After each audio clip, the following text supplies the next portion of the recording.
What's up, YouTube? Got me a Kenwood DDX471HD radio. It's a monitor with DVD receiver. Got it in today. Ordered off Amazon.com. Looks like they dropped it on this corner. Hopefully it's alright. I'm going to be installing this in my 2003 F150. So I'm going to get the, I might do the mod where I can put a double din in there, so that'll be fun.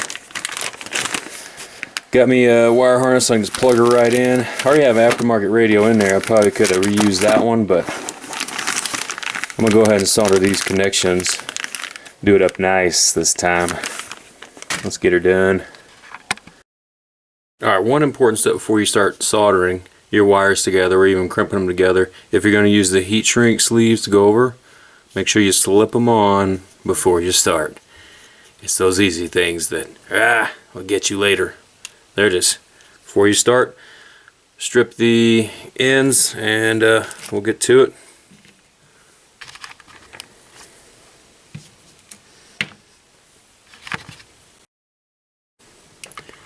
Alright, and there's different ways to do this.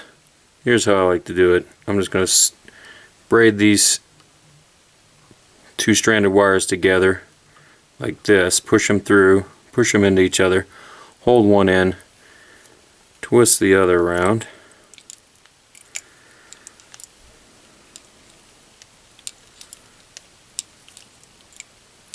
hold the other end, twist it, apply our flux and solder. And I know there's other methods, the J-hook method, whatever. I'm not an electrician. This is going into a automotive audio system here. This is going to be strong and it's going to work beautifully.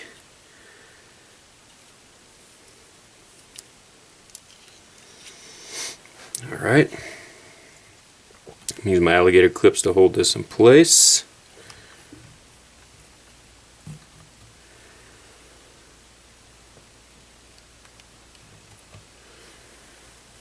Move the rest of the wires out of the way in case I drip. Alright, time to solder.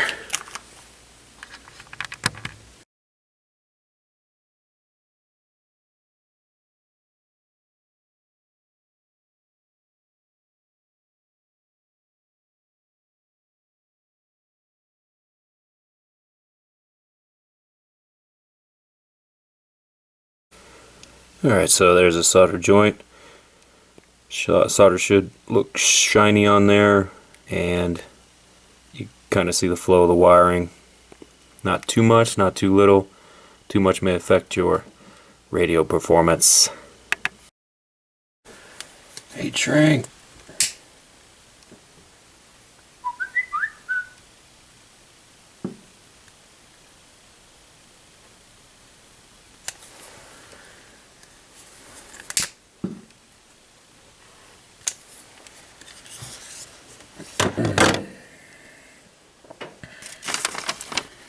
Boom. Alright, so I picked up this Boyo rear backup camera. It has a metal frame, goes around your license plate. Picked it up because it doesn't actually cover the state, you know, and the 03, there's really, unless you drilled into your tailgate somewhere or something, I don't know. This is just the option I went with. It's kind of expensive, but it better be worth it. Here's what's in the box. Some completely worthless instructions. There's not actually any instructions in this. Doesn't tell you anything. And here is the frame with the backup camera. Now it does have night vision on it. And there's another harness. This does give you like 170 degree vision. And so you have, this is a wired version. I wanted the wired version. So it's got like, I don't know, 20 something feet of cable here. Should reach up to the cab. And Then you need this adapter to plug in to your cable. This part's going to go into the back of my Kenwood deck, and then it needs power and a ground. These real tiny cables here. So I think I'm going to go ahead and splice these into my harness here that I'd already set up. I wish I'd been thinking about that earlier, but I'm going to splice that in to my hot and my ground off my, so it can feed off the radio. That way I can turn this camera on whenever I want. Plus, it's kind of how it's set up. You know, wherever the camera's at, that's the cable, unless I ran extra cable somewhere else. Now, the Kenwood deck also has this wire right here. You can see it says reverse. So this wire, I'm going to have to get some more wire, extend this out, and basically hook it into my reverse lamp wire. So whenever I put it in reverse, it'll automatically turn the camera on, so I won't have to do it manually. And then here's the jack where the video will go in for the harness. That's something to think about when you're setting this thing up. I'm going to try to do all this harness work in advance, so when I get to that part, I can just run the cable and plug and play. What are you doing? I'm filming here. Alright, so you can see I already have an aftermarket radio in mine. I did that maybe 7 years ago, and it's been running strong, but I really want a full double din, and that way I can have my backup camera going to that. So even if you have your stock radio, here's what you're going to do. You got to pull this trim piece off, and it just pops out, and get your other radio out. Let's do it. Alright, so what I'm doing here, I'm just push my vents in a little bit, pull out a little bit, made a little gap at the top. I have this plastic pry bar, and I'm just carefully popping these clips off. Just go around it. Do it for all the clips.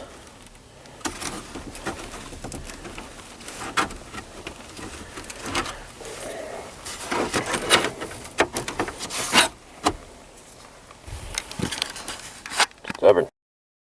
Alright, I'm using the Metra 95-5026 multi-kit here. I know there's other brands, Scotia, whatever it is, but this one I was able to get, so, and others have had success with it, so this one I'm going to use. Time to start test fitting. I've got the old stuff out. I went ahead and loosened up this in case I want to pull my environmental controls out, and I probably will, just give me a little more room. Time to test fit, and we're going to start trimming this stuff. Gonna make your mark and Dremel it out. Alright, so I got the dash inner piece here, bracket hip trimmed out. Use Dremel. You might want to use a cutting wheel. I did a lot of the grinding. Here's what it looks like underneath. So this was all like plastic right there. Just slowly kind of scored a line and then dremeled it out. Kept test fitting till it was good. Moving on. Alright, there's a test fit. I just left this plastic on to protect my screen, and there it is. Got it pretty close, so I can slip it in and out without really tearing anything up, and it's fairly snug. It's like just right. Boom. Alright, so underneath the driver's side kick panel is where you're going to locate the wire to make your backup camera come on. This is the wire I'm going to hook up to, and it goes right into the back of the Kenwood deck, so your backup camera so the actual screen will switch to it when you put it in reverse. There should be a black wire with the purple stripe. Okay, so this could be located at several different locations. Here's where I found it. gonna splice into that, get her done. Alright, I got the SiriusXM XSV 200 or whatever satellite adapter tucked under the dash. Wires run, antennas run. Actually, I'm using my antenna I had on my previous radio setup, so hopefully it works. If not, I have to run another one. Alright, getting close. Alright, I had to move to plan B for where I'm going to locate my USB and auxiliary jacks. So here's the auxiliary 3/8 hole. This one is just freaking Dremel it till it's going to fit. And this, man, the paint on this old shroud or whatever you call it, trim piece, just it chips off by just breathing on it. But hopefully this will cover it up when I get it installed. Okay, there they are installed. And like I said before, my trim is this, I mean, you breathe on it and it is flaking bad. And I actually had it almost in there completely covering up any of the flaking, and I had to pull it out and make a fine-tune adjustment. When I, kind of popped it out, just huge flakes come off of this thing. I'm gonna have to order some touch-up paint for this or something, touch all these places up. And I got other places on my dash, so I don't know, hopefully I can make it look a little better, but there it is. That's how I did it. Alright, so here's my wire harness. So I did all solder connections, heat shrink, heat wrap, whatever it's called. Also spliced in my connection for my backup camera. So I've got all the wiring I need run up to where I need it. So I'm ready to put the head unit in. And basically what I did is I screwed 2 holes, or drilled 2 holes in the side of this factory dash bracket. That way I can attach the head unit to that, because the big metal piece, the ring that goes around it, isn't going to work. So that'll keep it secure in there, and let's see if I can get it done. Alright, so got all the connections hooked up in the back here. I'm just going to double check and make sure I did everything. Got my satellite right here. Got my ground to make the DVD player work. I ground this out to just a chassis ground.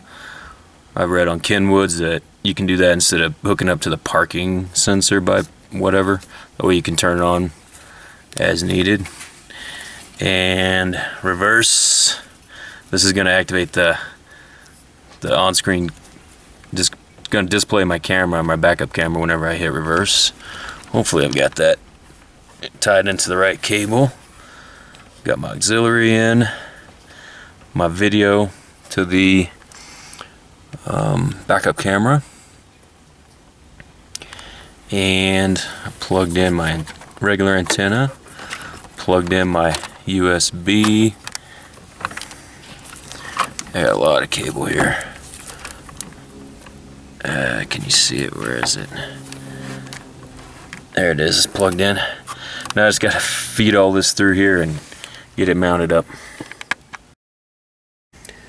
Okay, I mounted I screwed my radio directly into the factory bracket there, and I used number 10 32 by 3/4 inch, and I gave it just enough where I can get in there and get some threads into the radio itself without going too deep into it.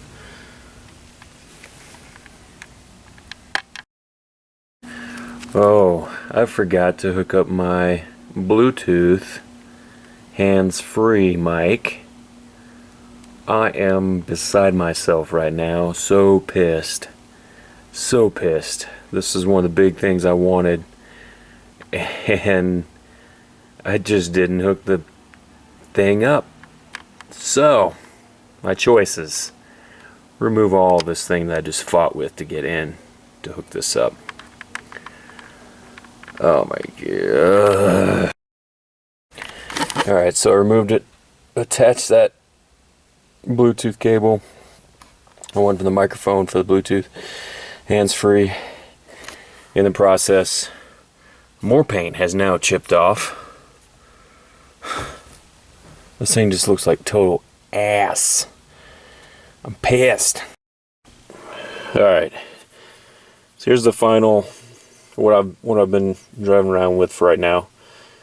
If you saw my previously I had chipped up, this dash just chips, I guess the age or whatever. I did order some touch-up paint, but I don't know if it's showing up on camera. Yeah, you can see it showing up on camera.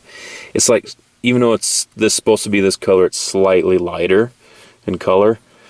So, depending on how the sun's hitting it, it kind of looks crappy to me, because I mean, you just see it. It's better than having just the black there, but, I mean, come on. And I even ordered got the paint codes, all that crap. I actually got a couple different ones, and this was, because this has like a two-tone trim inside here, a lighter and a darker. And this is the darkest dark. And it's still not dark enough. But, I mean, radio's been working. Turn this on.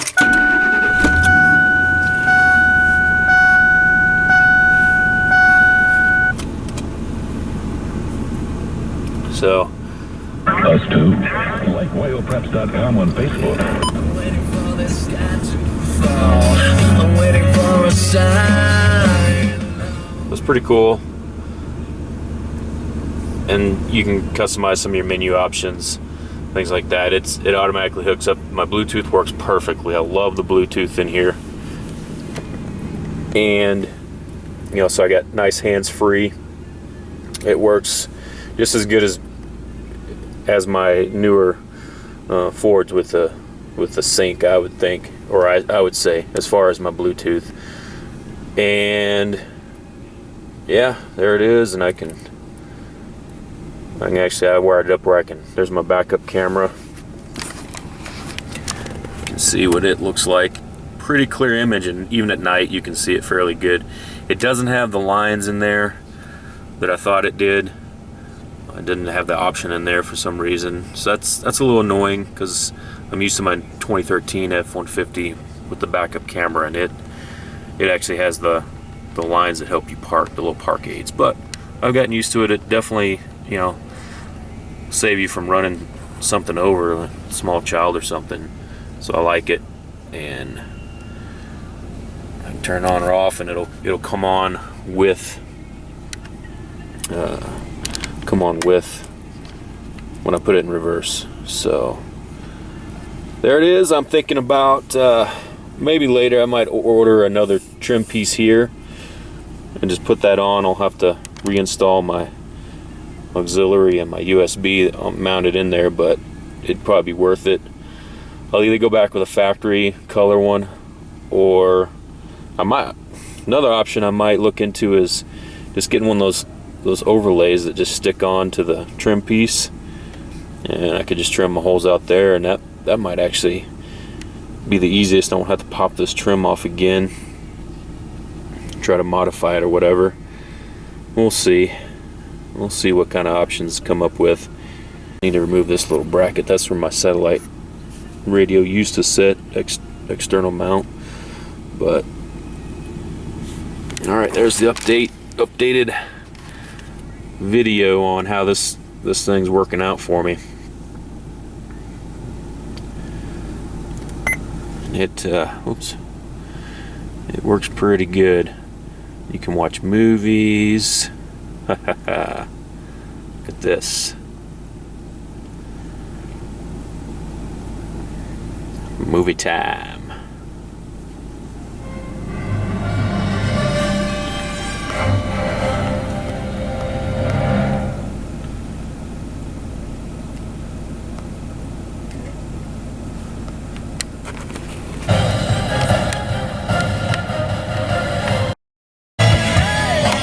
Boom.